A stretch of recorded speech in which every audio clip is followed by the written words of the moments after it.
Welcome to Prabhat Sharma classes. Students, आपका स्वागत है प्रभात शर्मा क्लासेस में।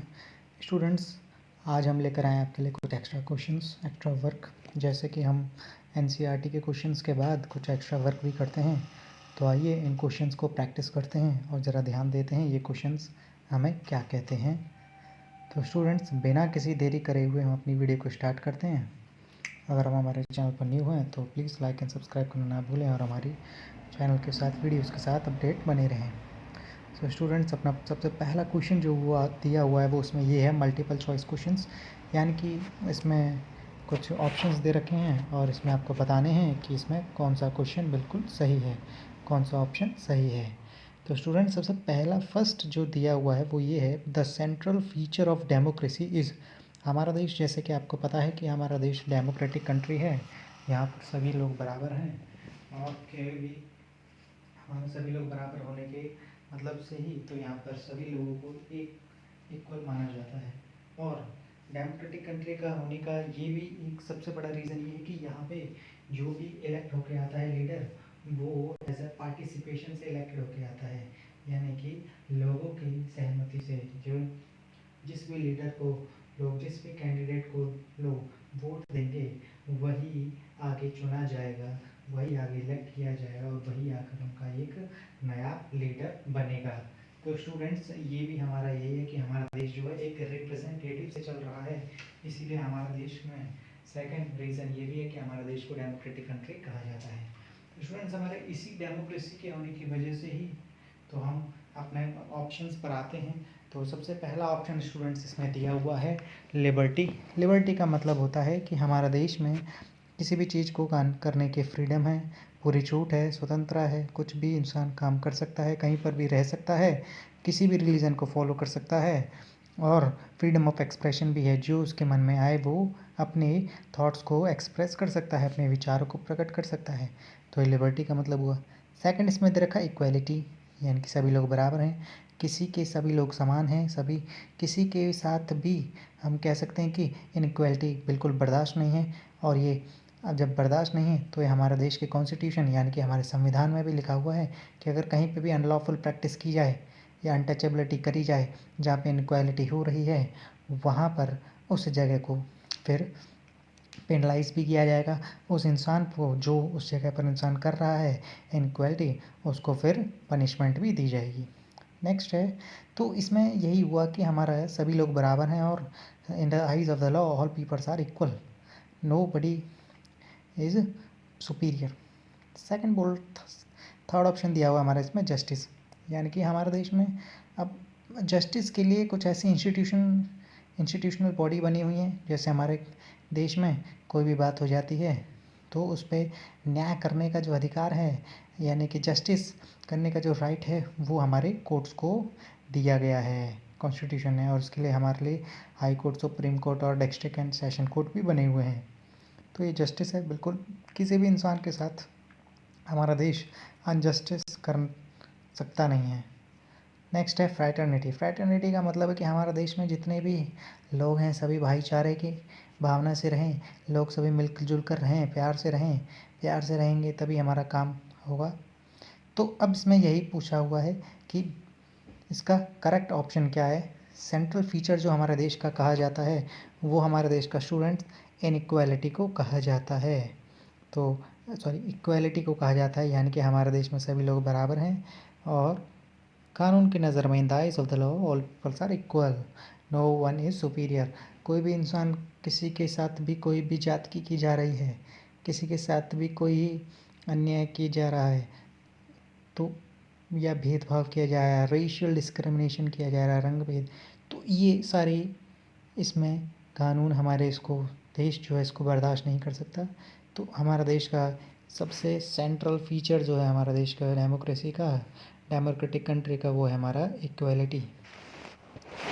नेक्स्ट क्वेश्चन इसमें दिया हुआ है स्टूडेंट, सेकंड क्वेश्चन वो ये है कि in India a citizen of dash years और above age has the right to vote.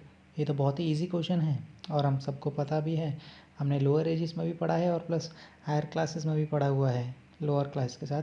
तो कोई भी हो हमारे देश में, जो भी इंसान 18 ईयर्स या उससे ज़्यादा का है वही वोट दे सकता है। तो उसका करेक्ट ऑप्शन बी पार्ट है 18, क्योंकि हमने बताया था यही इसी को ही हमारे को राइट है रिप्रेजेंटेटिव चुनने का। तो ना हमारा ए ऑप्शन करेक्ट है, ना ही सी है और ना ही डी है। डी तो हमारा है ही नहीं। तो स्टूडेंट्स नेक्स्ट अपने क्वेश्चन की तरफ मूव करते हैं। तो उसका करेक्ट आंसर 18 है, बिल्कुल सही। स्टूडेंट थर्ड क्वेश्चन हमसे बोलता है the policy that has contributed to the upliftment of the schedule caste in India. यानी कि वो कौन सी पॉलिसी है, वो कौन से हमारे गवर्नमेंट ने जो हमारे पॉलिसी चलाई है जो कि हमारे देश में जो शेड्यूल कास्ट हैं, जो लोअर कास्ट के जो पीपल्स हैं, जो दबे तबके के जो लोग हैं, उनको ऊपर उठाने के लिए, उनको उनका सोशल स्टेटस दिलाने के लिए वो कौन सी पॉलिसी कंट्रीब्यूट करती है। तो वो कंट्रीब्यूट करती है स्टूडेंट्स, आइए ज़रा ऑप्शंस को देखते हैं। क्वेश्चन हमें ये कहता है कि हमारे देश में सोसाइटी का जो मेन रोल होता है वो सभी लोगों को बराबर मानने का होता है, बट कुछ जगह पर हमें इनइक्वालिटी भी नज़र आती है। इनइक्वालिटी नज़र आती है सोसाइटी के स्टेटस को देखकर। शेड्यूल कास्ट जो पीपल्स हैं इनको वो स्थान, वो जगह नहीं दी जाती, वो स्टेटस नहीं दिया जाता जो कि दिया जाना चाहिए। तो उसी जगह पर ही यहाँ पर इसमें बोल रखा है। तो वो पॉलिसी कौन सी है ये ज़रा जानते हैं। सबसे फर्स्ट ऑप्शन इसमें दिया हुआ है इक्वलिटी, जो कि सभी लोगों को बराबर मानते हैं और इक्वलिटी प्रमोट करेगी। नेक्स्ट ऑप्शन दिया हुआ है दलित्स।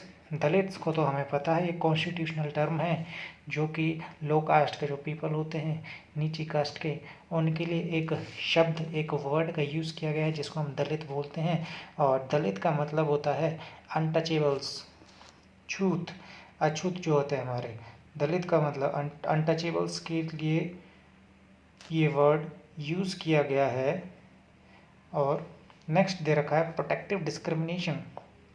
प्रोटेक्टिव डिस्क्रिमिनेशन का मतलब ये हुआ कि किसी के भी साथ हमें अन्याय नहीं होने देना, ठीक। तो उसको प्रोटेक्ट करना है, जहाँ पर भी अन्याय हो रहा है, जहाँ पर भी भेदभाव हो रहा है, वहाँ पे हमें उसको प्रोटेक्ट करना है उस इंसान को। और डी ऑप्शन दिया हो स्पेशल प्रिविलेजेस, क्या हमने कोई इसको स्पेशल एडवांटेज दे रखी है जो कि शेड्यूल कास्ट के लोगों को आगे बढ़ा सके। तो स्टूडेंट्स स्पेशल एडवांटेज कह सकते हैं, स्पेशल प्रिविलेज नहीं दे रखी, वो पॉलिसी जो हमें बताती है। तो वो उसका करेक्ट आंसर है ये पार्ट। इक्वलिटी ही हमारी पॉलिसी है जिसने अपलिफ्ट किया है, लोगों को ऊपर उठाया है, शेड्यूल कास्ट के लोगों को जो अनटचेबल्स या लो कास्ट में आते हैं। और अनटचेबल्स में हमें पता है वो दो पीपल्स आते हैं, SC ST। नेक्स्ट क्वेश्चन दिया हुआ स्टूडेंट्स, आइए जरा इसको रीड करते हैं। Which of the following has been punishable by the constitution of India. अब इसमें बात बोल रखी है कि हमारा देश के संविधान, जिस एक ऐसी किताब जिससे हमारा देश चलता है, जिससे हमारा देश फंक्शन करता है, उसमें ऐसा कौन सी क्राइम, ऐसे कौन सी चीज़ लिखी हुई कि ऐसा काम करने से, ऐसा क्राइम करने से संविधान हमारे देश का सज़ा देगा और हम सज़ा पाने के लिए एलिजिबल होंगे। तो स्टूडेंट्स तो आइए ज़रा देखते हैं। Rule of law, rule of law यानी कि कानून जो हमारे देश में फॉलो होता है एक तरह का, जिससे कि सभी को लोगों को फॉलो करना पड़ेगा, चाहे वो अमीर हो या गरीब हो। सेकंड बोल रखा है रूल ऑफ दलित्स, यानी कि हमारा देश में दलित लोगों का शासन, ये भी बिल्कुल गलत है। नेक्स्ट सी पार्ट दे रखा है प्रैक्टिस ऑफ टचेबिलिटी, और डी पार्ट दे रखा है अपार्थेड। अपार्थेड में हम समझते हैं जो एक ऐसी पॉलिसी जो कि काले और गोरे, ब्लैक एंड वाइट्स पीपल के बीच में रेशियल डिस्क्रिमिनेशन करती है, भेदभाव करती है, रंग भेद करती है। तो उस पॉलिसी के प्रति हमारे देश में कॉन्स्टिट्यूशन ने सज़ा लिखी हुई है, पनिशमेंट लिखी हुई है नहीं, क्योंकि अपार्थेड तो हम साउथ अफ्रीका में होती थी। तो ये ऑप्शन भी हमारे नहीं है। तो करेक्ट ऑप्शन हमारा सी बचा, प्रैक्टिस ऑफ अनटचेबिलिटी। तो उसका correct answer practice of untouchability है कि कोई भी इंसान जहाँ पर छुआछूत वाली एक्टिविटी करता हुआ दिख गया, किसी ने बोल दिया अरे मैं तेरे थाली में खाना नहीं खाऊंगा, तूने मुझे टच कर दिया है, तूने इसमें खाया है, या फिर कोई कहे कि तूने मुझे टच कर दिया है, अब मैं तेरे से बात नहीं करूँगा, या फिर कोई भी ऐसी एक्टिविटी करे जो अछूत माने हम उस तरह के लोगों को, तो जो पीपल ऐसी एक्टिविटी कर रहा है उसके लिए हमारा देश का कॉन्स्टिट्यूशन उसे सजा देने के लिए बना हुआ है और उसके लिए रूल भी लिखा हुआ है। नेक्स्ट क्वेश्चन की तरफ मूव करते हैं स्टूडेंट्स ये कुछ क्वेश्चंस हैं, आइए ज़रा इसको डिस्कस कर लेते हैं। कुछ फिलिंग द ब्लैंक्स हैं। तो सबसे पहला फिलअप जो दिया हुआ है वो ये है, आपके सामने आंसर दिया हुआ है, India is a dash country. तो उसका आंसर यही होगा, इंडिया हमारा डेमोक्रेटिक कंट्री है, क्योंकि हमारे देश में रिप्रेजेंटेटिव है जिसकी वजह से वो हमारे देश को चलाता है, क्योंकि उसके ऊपर जिम्मेदारी है हमारे देश को चलाने की। हमारे देश को चलाने की जिम्मेदारी हमें पता है लीडर्स के ऊपर होती है, जिनको हम रिप्रेजेंटेटिव्स भी बोलते हैं। तो हमारे देश को, और वो लोगों के पार्टिसिपेशन से इलेक्ट होके आता है, लोग उसके पार्टिसिपेट करते हैं, उसको इलेक्ट करते हैं वोट देकर, तब जाकर वो हमारा देश पर शासन करता है, रूल करता है, क्योंकि वही ऐसा लीडर होता है जिसको हम सही मानते हैं और अपने विश्वास के ऊपर, अपनी उम्मीद के ऊपर उसको आगे इलेक्ट करते हैं, आगे चुनते हैं कि वो हमारे लिए अच्छा काम करेगा।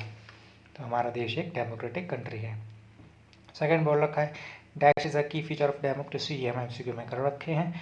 तो इक्वालिटी इसका आंसर है कि हमारा देश का इक्वालिटी, सभी लोग को बराबर मानना, the eyes of the law all peoples are equal, it is a policy where all peoples are equal, nobody superior than other.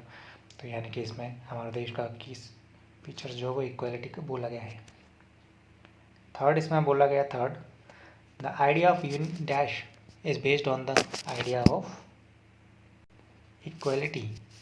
वो ऐसा आइडिया कि हमारे देश में इक्वालिटी फैलाए, तो वो कौन सा आइडिया हमें बताया गया है, वो यूनिवर्सल एडल्ट फ्रेंचाइजी बताया गया है। इसमें ये बात कही गई कि यूनिवर्सल एडल्ट फ्रेंचाइजी में कोई भी इंसान जिसकी एज 18 ईयर्स या फिर 18 प्लस हो, तो वो इंसान वोट देने के लिए एलिजिबल हो जाता है, और वोट देने के लिए एलिजिबल है तो बस वही इंसान अपने लीडर को चुनता है। तो यूनिवर्सल एडल्ट फ्रेंचाइजी एक तरह का, यूनिवर्सल मतलब पूरी दुनिया में रूल को फॉलो होना, अडल्ट मतलब जो इंसान 18 ईयर्स से ज़्यादा का है या फिर 18 ईयर्स का है, और फ्रेंचाइजी का मतलब होता है राइट। तो यानी कि पूरे दुनिया में जो भी इंसान 18 या 18 प्लस है, 18 ईयर्स से ज़्यादा है या फिर 18 साल का है, उसको ये राइट है कि वो कोई भी इंसान जो जिस भी इंसान को वो सही माने उसको वो इलेक्शन वोट देकर चुन सकता है। नेक्स्ट फोर्थ पार्ट की तरफ हम मूव करते हैं students. Every person is dash before the law, ये तो मैं बार बार सेंटेंस बोलता हूँ, हर इंसान कानून की नज़र में in the eyes of the law equal है, तो उसका आंसर इक्वल है। तो बस नेक्स्ट क्वेश्चन हमें ट्रू फॉल्स दे रखे हैं स्टूडेंट्स, आइए उसको ज़रा देखते हैं। फर्स्ट क्वेश्चन दिया हुआ है, one of the more common forms of inequality in India is the caste system. क्या हमारे देश में जो भी इनइक्वालिटी फैली हुई है, कह सकते हैं कि असमानता फैली हुई है, लोगों के बीच भेदभाव करते हैं, तो क्या वो कास्ट सिस्टम का पार्ट है? बिल्कुल कास्ट सिस्टम का पार्ट है, क्योंकि हमारे देश में कास्ट के बेसिस पर ही सोसाइटी डिसाइड होती है कि कास्ट, कौन सी कास्ट की सोसाइटी ये फॉर्म करती है। कहीं पे ब्राह्मण रहते हैं तो वो हाई कास्ट की मानी जाएगी सोसाइटी, कहीं पे कह सकते हैं कि वर्कर्स लेबरर रहती है या शेड्यूल ट्राइब्स रहती हैं तो वो लो कास्ट की सोसाइटी मानी जाएगी। तो ये कास्ट के बेसिस पर खेल खेलना, भेदभाव करना, डिफरेंस करना लोगों के बीच में कि ये बड़ा है, ये छोटा है, इसकी इम्पोर्टेंस ज़्यादा है, इसकी कम है, तो ये सभी इनइक्वालिटी के बारे में बताते हैं। ये सारे एक्टिविटीज़ हमें इनइक्वालिटी के बारे में बताते हैं, जो कि कास्ट को बेस बनाकर हम इनइक्वालिटी की प्रैक्टिस करते हैं। तो बिल्कुल सही बात दी हुई है, स्टेटमेंट बिल्कुल सही है, तो उसका आंसर ट्रू है जैसे कि लिखा ही हुआ है। नेक्स्ट है, every person should not be treated with dignity. क्या सही सभी हर इंसान को रेस्पेक्ट से नहीं ट्रीट करते? ये चीज़ बिल्कुल गलत दे रखी है। हम सभी इंसान को रेस्पेक्ट से ट्रीट करते हैं, सभी को बराबर रेस्पेक्ट देते हैं और हमारा कॉन्स्टिट्यूशन ही, हमारे देश का संविधान ही, कॉन्स्टिट्यूशन ही ये पावर देता है कि सभी, चाहे वो किसी भी सोसाइटी का, किसी भी सोशल स्टेटस का इंसान हो, उसको हमें रेस्पेक्ट देनी है। उसे पूरी फ्रीडम है, उसे पूरी आज़ादी है हमारे देश में रहने की, अपने थॉट्स को एक्सप्रेस करने की और सोसाइटी में रेस्पेक्ट पाने की। तो ये बात इसमें नॉट दे रखा है, नेगेटिव सेंस में है, तो बिल्कुल फॉल्स दे रखा है। नेक्स्ट है, establishing equality in a democratic society is a continuous struggle. बिल्कुल सही बात दे रखी है कि हमें लोगों के बीच में इक्वालिटी प्रमोट करनी है, कैसे भी करके लोगों में इक्वालिटी बनी रहे, कैसे भी करके लोग एक दूसरे को बराबर समझें, एक समान समझें। तो ये बहुत ही, कह सकते हैं कि जद्दोजहद वाला काम है, बहुत ही रिस्क से भरा हुआ काम है।